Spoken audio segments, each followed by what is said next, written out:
غوث پاک فرماتے ہیں کہ مجھے جب میں نے ایمان کے دفتر کو الٹ پلٹ کر دیکھا، نیکیوں کے دفتر کو الٹ پلٹ کر دیکھا، تو ایمان کے بعد مجھے سب سے بڑی نیکی کھانا کھلانا نظر آئی۔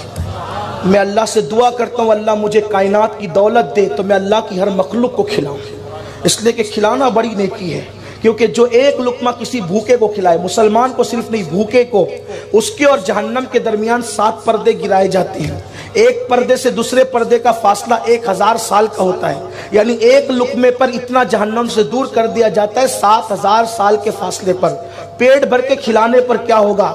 جو آج لوٹ مار کر کے کھا رہے ان کو پتہ نہیں ہے کہ کھانے کی فضیلت نہیں ہے، کھلانے کی فضیلت ہے، اس لیے کہ کھاؤ تو بدبو بنتا ہے، کھلاؤ تو جنت کا مزدہ ملتا ہے۔ اس لیے اللہ والوں کو کھانے کی فکر کم ہوتی تھی، کھلانے کی فکر زیادہ ہوتی تھی۔ اسی لیے آپ دیکھیں جس ولی کے آستانے پہ جائے آپ کو لنگر ہی ملے گا، کھلانے کا معاملہ ملے گا۔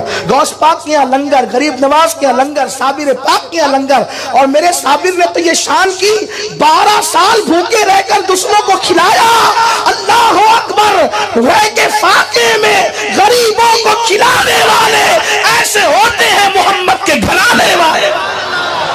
لوگوں سے چھین کے کھانا تو سب کو آتا ہے، بھوکے رہ کے کھلانا کوئی حضور کے گھرانے سے سیکھے۔ یہ صابر پاک نے کیا ہے۔ اللہ اکبر!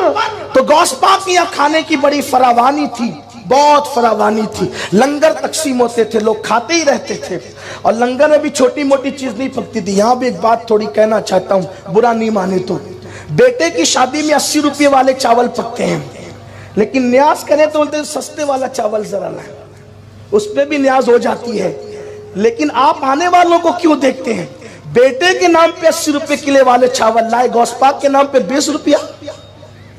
یہ محبتوں کی بات ہے، یہ محبتوں کی۔ کچھ لوگ کہتے ہیں یار یہ اتنی نیازیں کیوں ہوتی ہے؟ اگر یہ پیسے اٹھا کے مدرسے میں دے دیے جائیں تو جو ہر سال عمرہ کو جاتے وہ پیسے بھی پھر مدرسوں میں دے دو، جو ہر سال حج کو جاتے وہ پیسے بھی مدرسوں میں دے دو، سبھی مدرسوں میں دے دو۔ پھر امام حسین نے 25 حج کیوں کیے؟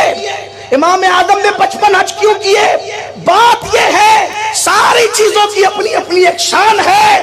کھلانے کے وقت کھلایا جائے گا، لٹانے کے وقت لٹایا جائے گا، عمرہ کے وقت عمرہ کیے جائیں گے، مدرسے میں دینے کے وقت مدرسے میں دیا جائے گا۔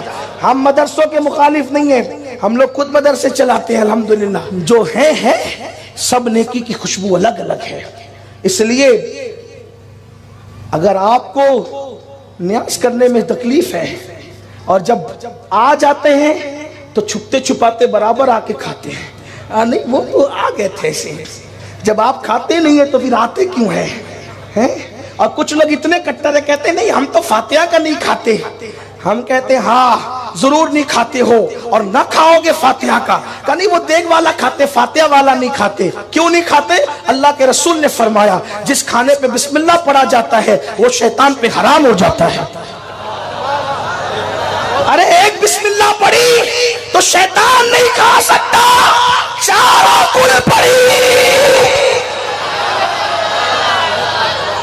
آگے نہیں کہوں گا اس لیے کہ آج کل کے حالات کا بھی خیال کرنا ہوتا ہے۔ میری سنی قوم بہت سمجھدار ہے، ہم فاتحہ کا نہیں کھاتے، ہاں انتر منتر نہیں پڑھے جاتے، اللہ کا قرآن پڑھا جاتا ہے، اور جس کھانے پہ قرآن پڑھا جائے وہ شیطان پہ حرام ہو جاتا ہے۔ اب جو بیچارے نہیں کھاتے ہمیں الزام نہ دے، وہ خود سوچے میری برادری کون سی ہے۔ میں کوئی چھیڑ چھاڑ کی بات نہیں کر رہا ہوں، لیکن لوگ ہمیں زخم دیتے ہیں، لوگ ہمیں صدمہ دیتے ہیں۔ قرآن پڑھا جائے نہیں کھاتے ہو، اور تم نے کیا کیا لکھا ہمیں پتہ ہے، لیکن میرا عنوان وہ نہیں ہے۔